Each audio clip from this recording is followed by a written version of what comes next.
Last day na nga ng taong 2025, kaya sabi ko nga kay Gerald, magiging busy nga kami ngayong araw nga na to. Ang dami kasi naming schedule na gagawin ngayon, so maglilinis nga kami nitong shop, plus may mga deliver nga kami, yung mga orders nga sa amin. Maaga din kasi kaming magsasarado nga ngayon. Kumain nga muna kami ng pananghalian, sabi ko nga sa kanya bumili na lang siya sa labas, pero sabi nga niya, doon na nga lang nga sa stock nga namin kami bibili nga ng pagkain. So yun, shark fin nga yung binili nga namin, pati na rin nga chicken baloney. Dito nga sa store last year, busy kami sa pag-iihaw nga ng mga manok. Dahil yun nga yung orders nga sa amin. So ngayon, puro beef biryani naman yung mga in-order nga sa amin ngayon. Meron mang iihawin, hindi siya katulad nung last year na talagang puro chicken nga. Kaya sabi ko nga kay Gerald, mas madali-dali nga yung trabaho namin ngayon. Pagkatapos naman namin kumain, pumunta nga ako ng Lemon Square para bumili naman ng cake kasi yun yung nakatoka sa akin na bibilhin ko na iuuwi ko nga sa sukat. Then after nga no, nag-unti-unti na rin nga kaming maglinis ng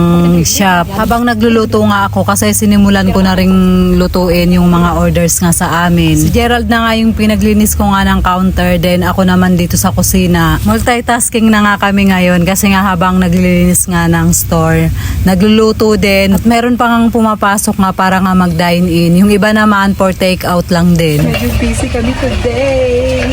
Dami na rin ginawa. Barista yan. Hindi okay daw. Ay, barista.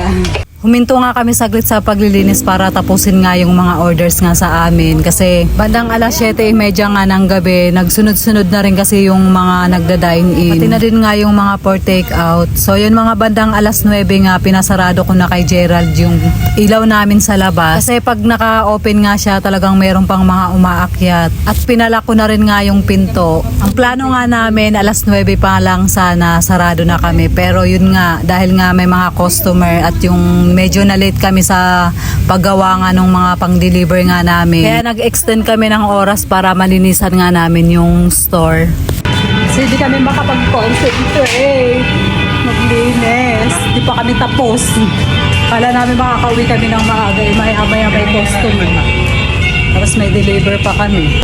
Yan na, palabas na kami ni Gerald.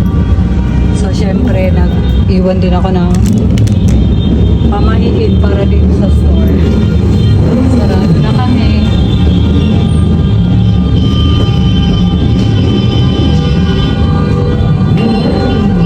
Pabushi. Guys, alert ko. Nagmamadali kami ni Gerald. Paano? Pangmadali na kami nakatapos.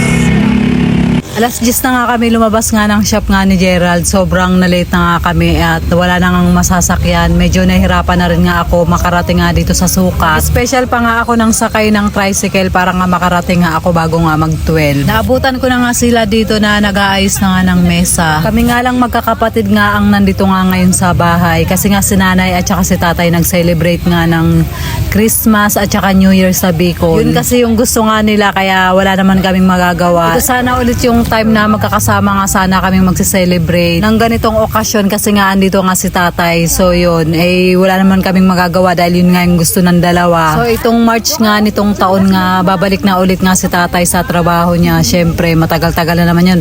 Another 2 years na naman yun bago nga siya umuwi dito. So yun, bago nga kami kumain nitong mga niluto nga nila, nagpa-picture muna kami syempre. Mga 10 minutes naman bago nga mag-12, lumabas na nga kami kasi nga manonood naman kami ng fireworks.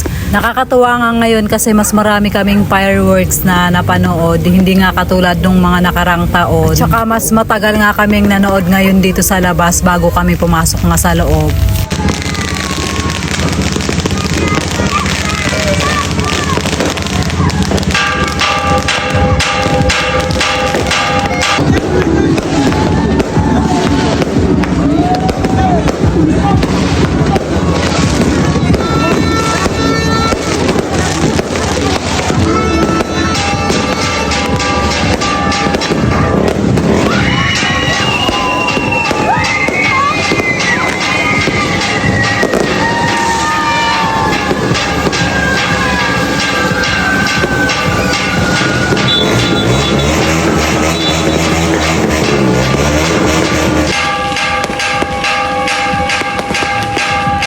Pagkatapos nga nun, siguro mga 12:20 na nga kami pumasok nga sa loob. Dumaan muna kami kay Lola para nga batiin nga siya ng Happy New Year. So, nakaupo na nga siya dito sa mesa at kasama nga niya si Tito Ray. So dalawa lang silang nakatira nga dito.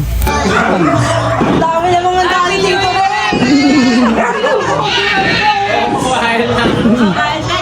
Kakain pa nga lang din kami doon, dumaan lang kami dito kasi babatiin ka namin. Kurot nga. Kurot lang. Patikim nga. Pabagawa ang akong kakatulog dito.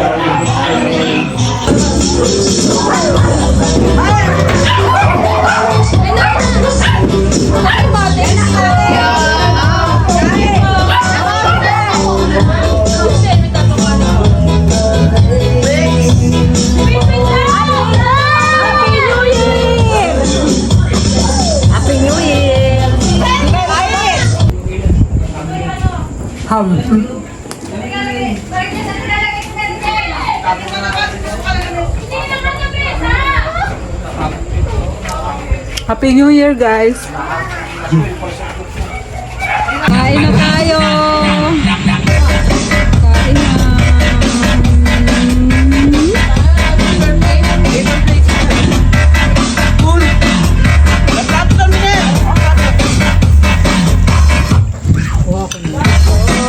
Inuman na! So yun nga, inumaga na nga kami natapos nga mag-inuman. So yun na guys, bago matapos tong video na to, gusto ko lang kayong batiin ng Happy New Year. Wish ko na mas maraming blessings ang dumating sa atin ngayong taon. At gusto ko rin pong pasalamatan yung mga taga-suporta ko at patuloy na nanonood ng mga videos ko. Maraming salamat po sa inyong lahat. God bless po sa inyong lahat. Babush!